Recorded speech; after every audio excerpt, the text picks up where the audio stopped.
Hi, this is Mash Rundown. If you enjoy movie reviews and trailer reactions, well, you're in the right place. So want to subscribe and hit the like button down below. On this Top Tuesday, we've made it to number 85, the review for Barry Lyndon. It was a long one.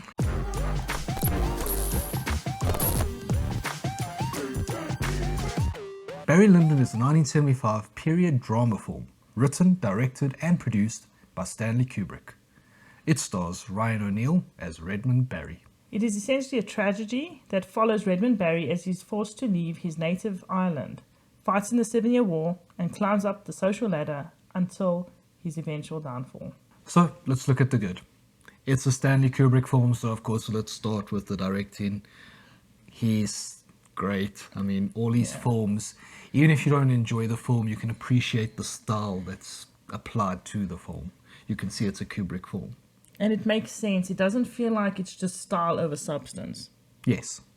Each shot has a lot of meaning, not only for the individual shot, but for the whole movie and the character themselves. And each shot was picturesque. It was a portrait. You could literally pause it, print it, and put it up on your wall. Any single frame of that movie. And that's weird that you could do that with a movie. It's absolutely beautiful. Yes. And of course, the natural lighting in each shot, which was very different for the times. And even now, a lot of cinematographers, directors don't go for 100% natural lighting. And I think most filmmakers don't do that because it's so difficult as well, because you have to have the perfect lighting conditions, you need to have the perfect angles, you need to have the perfect lens Yes. from NASA for some shots. So yeah, it's almost not practical to do it, really. But I feel like it brought so much realism to the movie that it felt like we were really watching people talking and stuff right in front of us. The end product was worth it. And then with the picturesque movie, the music played into it so well. It's got these beautiful scores throughout the movie, and you can almost just sit there and watch the pictures and listen to the movie and kind of ignore the story. Sometimes the music almost seemed contrary to what was happening in the scene, but it still was so perfectly placed because of the type of movie it was, because of the tragedy and the almost tongue-in-cheek way that Kubrick views the 18th century, high society. And it's a testament to the writing how complex the characters were in this movie. They were real people. They had their faults, they had their virtues. They did things that weren't agreeable to you, but you still could understand their reasoning. It was very well written. Barry Lyndon, Redmond Barry especially, was very well written. When he almost goes with the flow, when he's just there to survive, he kind of thrives a bit. That's what pushes him forward. When he starts having to make decisions for himself, that's his downfall. That's where he starts making the wrong decisions, when his ambition gets in the way. And I think ultimately it's his drive forward, the ambition, that's his downfall at the end. Yeah, I think he definitely was better as a passive recipient of the environment he found himself in than when he was trying to drive it himself. Yeah. Because his choices were very questionable. Yes. And he lacked a lot of emotional regulation. So he was prone to outbursts and stuff that were irrational and completely destroyed everything he'd been working towards. Even in the very first piece with his cousin. Yes. This whole movie is set up just because of that one thing. And maybe had that not happened, as the narrator says, he would have had a more happy life. Yes.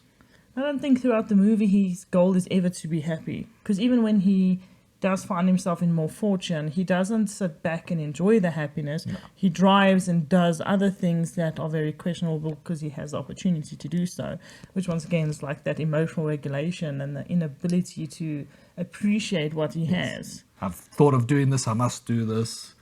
Somebody told me to say this, so I'm going to say it. Because that gets him into the fight in the very beginning. And even later on with his mom saying that you should have a title, and that drives him to amass a huge amount of debt.